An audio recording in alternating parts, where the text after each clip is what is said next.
Alright, it's mid-October, Essen Spiel has come and gone, and I made a list of games that I was really looking forward to checking out, and now that I've seen the recaps and the reviews of games from Essen, I still felt like there were a big chunk of the games that I wanted to know that I haven't really seen much about. What's up with that? Anyways, I put together a list of some of the lesser hyped titles from Essen that I still really want to check out. So if you want to know my list for most anticipated and potentially most overlooked games from Spiel 23, then might I suggest?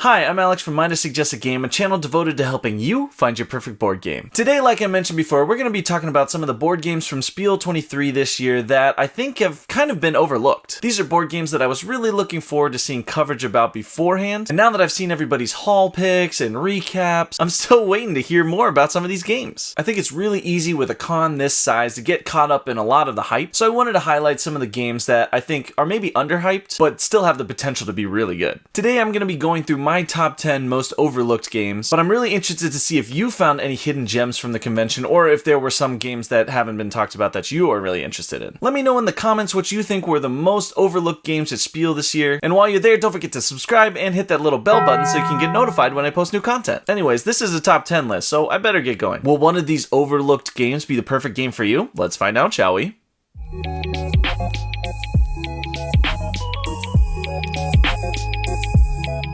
Alright, the first one on my list is Through Ice and Snow from Two Tomatoes Games. Now, I got a chance to preview this one before the Kickstarter, and I even got to make a video for it on my channel. You could check that out up there. But this one is super intriguing, and I really want to know how it kind of netted out after that. I got to see it in the sort of prototype phase, but even at that phase, I was really impressed. It's a worker placement game, and it has this really historic theme where you're traveling through the Arctic with your expedition, and you need to recruit locals and make sure your crew has good morale and enough food to keep them alive, and you'll be staking your claim to a bunch of different places in the Arctic. It's a really cool theme and it's really well integrated, plus the worker placement element of the game ends up having a lot of really tight action economy. I'm excited to see how this one has finished out. I thought it was a really cool project when it went to Kickstarter, so I'm glad to see that it is making its way out into the world, but I hadn't really seen any more coverage on it, so I thought I'd give it a little shout out on this list. Anyways, if you like tight worker placement games that have a really well integrated theme, or that just highlight some really historically significant moments, then you should check this one out. Anyways, I'm keeping it snappy. Let's move on.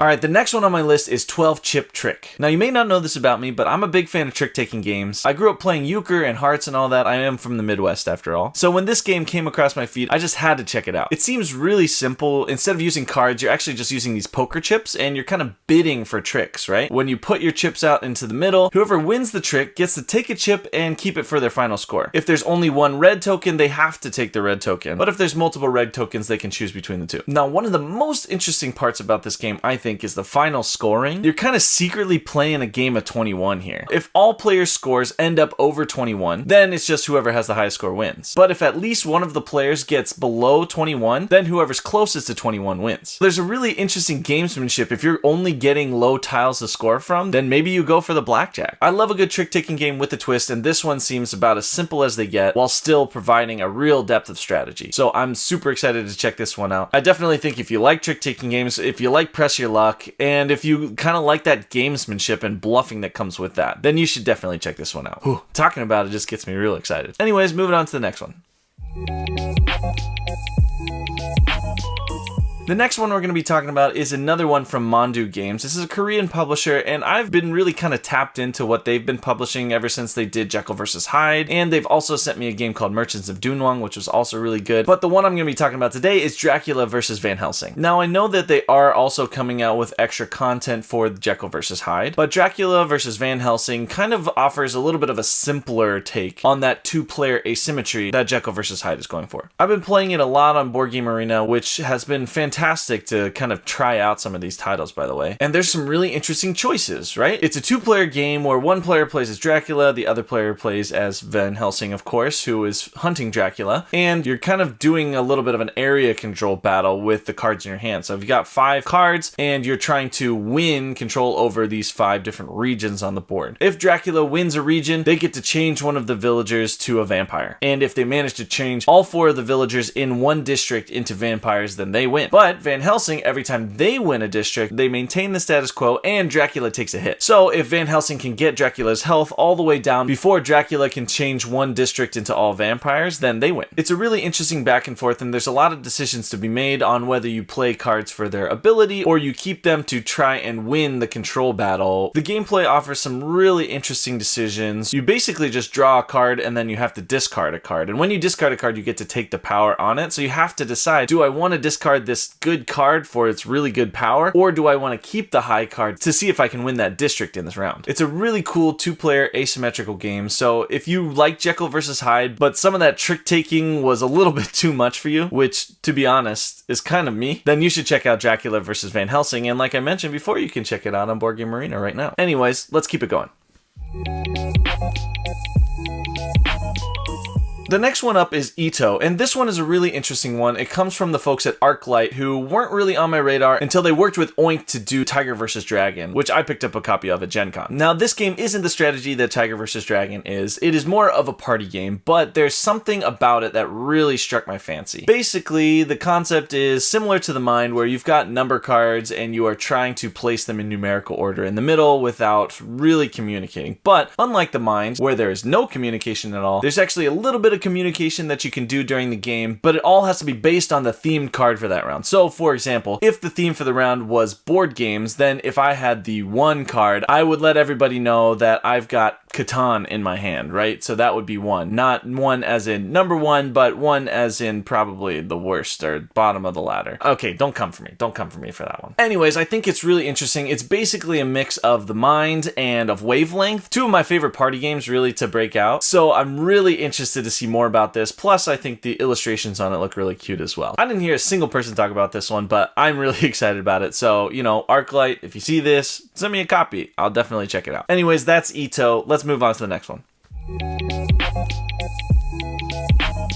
Okay, the next one is from Japanese publishing superstar Sashi & Sashi. It's Newsboys. Now, I love the style of everything that Sashi & Sashi does. I mean, I loved Photograph, Let's Make a Bus Route, all of that, just really quaint and cute illustrations. I love it. I think it looks amazing on the shelf, and it looks amazing on the table as well. And in this one, it's a little bit of a roll and write, a little bit of a flip and write, and you are going to be playing as newsboys in Brooklyn in the 1890s. As a big fan of the musical Newsies, of course, I am immediately intrigued by this theme, and I just think it's a really cool and interesting mechanic. From what I can tell, and the little there is about it online, there is a little bit of a flip and write element where you're flipping over a card and then you're rolling some dice, so there's also the roll and write element there, and combining those to mark some spaces off on your board. You know, I love a good roll and write. It doesn't seem too heavy. It's got beautiful illustrations and maybe a mechanic in there that I haven't seen for having to make decisions, and all of those things together just sounds like a fantastic experience. If anyone's got an extra copy of Newsboys, I would love to check it out. I hope this one comes to the States, because I know some of the Sashi and Sashi stuff takes a little bit of time to come stateside. So I'm really excited to check this one out because I think it looks fantastic. They had some other stuff at Spiel as well that I did hear about, but Newsboys didn't get any love. So hopefully we'll give it some love here, and that'll help more people find out about it. All right, we're halfway there. Let's keep going.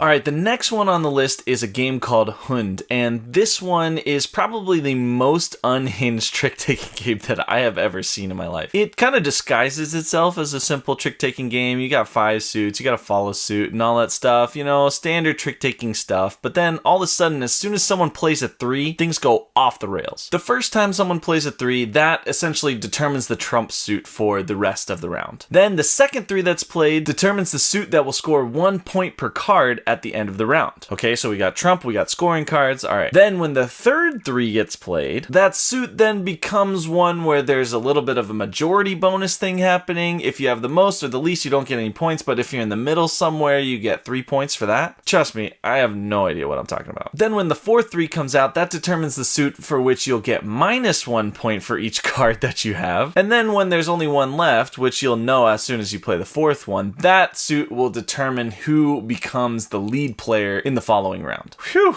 If you think about it too hard, that is just absolutely ridiculous. You know, in this trick-taking revolution that we're having, these trick-taking games with a twist like Cat in the Box, or even Jekyll vs. Hyde, which I talked about earlier, are sometimes way too much for my little pea brain to handle. And this one might be the most ridiculous of all of them. But even still, I like a little challenge, and I really feel like this one could lend itself to some interesting strategy if I can ever wrap my brain around what the heck is going on in this game. So anyways, I love checking out games like this. This game HUND is actually based on an older trick-taking game called Abyss, which was covered by fellow Northwesterner Taylor's Trick-Taking Table. So I'm looking forward to their coverage on this one as well. If you like wonky trick-takers, you won't be disappointed by this one. This might be the wonkiest of all. But anyways, let's move on to one that requires slightly less brain power.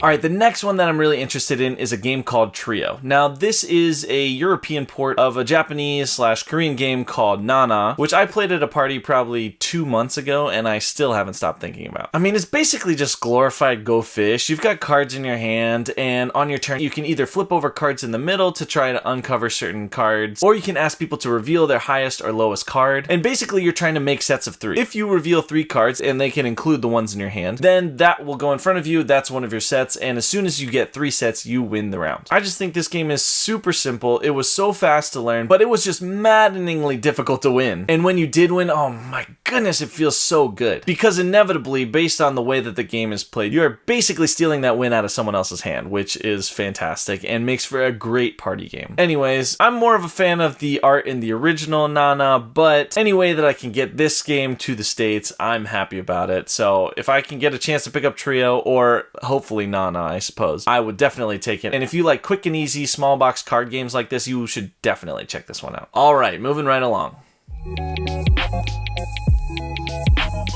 Alright, the next one I want to talk about is Challengers Beach Cup. Now, spoiler alert, Challengers has been one of my favorite games that I've played all year this year. I've been playing it a ton, especially on Board Game Arena. I think it's one of the best games that I've played with up to 8 players, and I constantly recommend it to people for a game that is easy to learn but difficult to master. And when I heard they were making additional content for it, I was super stoked. Challengers Beach Cup seems like a pretty small expansion, but what it does is it'll add in these trainers which allow you to have kind of an asymmetric starting spot, which I really think is going to take that game to the next level of sort of strategizing and building your deck. Once you've played the game as much as I have at this point, you kind of start to see the synergies that work best for you and for your style of play, and you might tend to go towards the same strategies each time. But with these asymmetrical starting powers, it really feels like it might bring different cards in the original game back into the main meta, which I'm super excited about. This game already has a ton of paths to victory, and I really think this expansion will just add a little bit more complexity, especially for people that have played the game and want a little bit more from it. Anyways, I'm stoked on this. I love the original game, so any additional content is greatly appreciated. So if you liked the original Challengers, you should definitely check this out, especially if you like asymmetrical player powers. Anyways, let's keep it moving.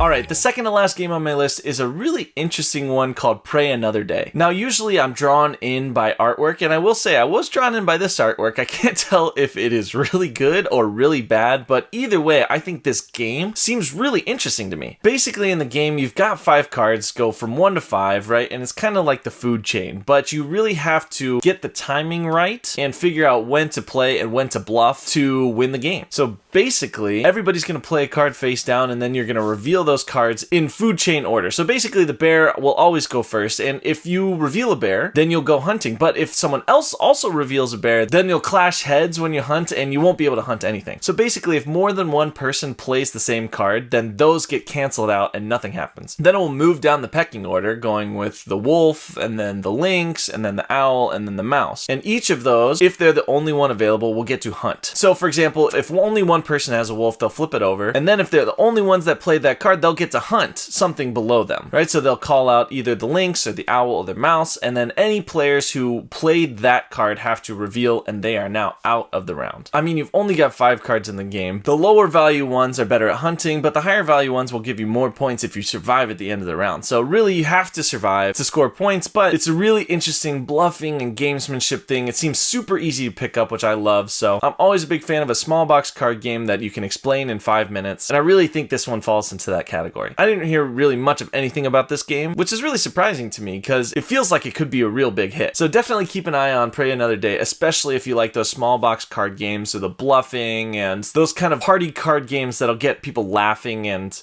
yelling at each other throughout the night. Alright, we made it this far. Let's get to my last one. Alright, the last one on my list is Taiwan Night Market. Now, this is a game that I covered back when it was on Kickstarter, and it just seems really, really interesting to me. I personally am a huge fan of the theme. I love going to a night market, especially an Asian night market, and this one really feels like it captures that feeling of the chaos and just the many, many things that you can look at, and just the vibrant nature of that cultural element there. So I'm really excited for a game to be themed this way in the first place, but also the gameplay looks really interesting. There's kind of this auction bidding mechanic to determine the order in which you can place some of the stands, and you're trying to get a little bit of area control where you're trying to get stands next to each other so that when you traverse the market, people will buy from your stands and you'll get money for that. I just think it's a really interesting thing. I was really excited about it when it went to Kickstarter recently, earlier this year, and I covered it for Rado's channel, but I'm really excited to see it out in the wild, and I'm hoping it gets into the hands of a lot of different people because I think this one could be a really cool game. And, you know, if they want to send me a copy too, I'm not gonna say no. Anyways, if you like auction and bidding games or little area control puzzles, or if you're just interested in the night market theme and the visuals really strike your fancy, then might I suggest Taiwan Night Market.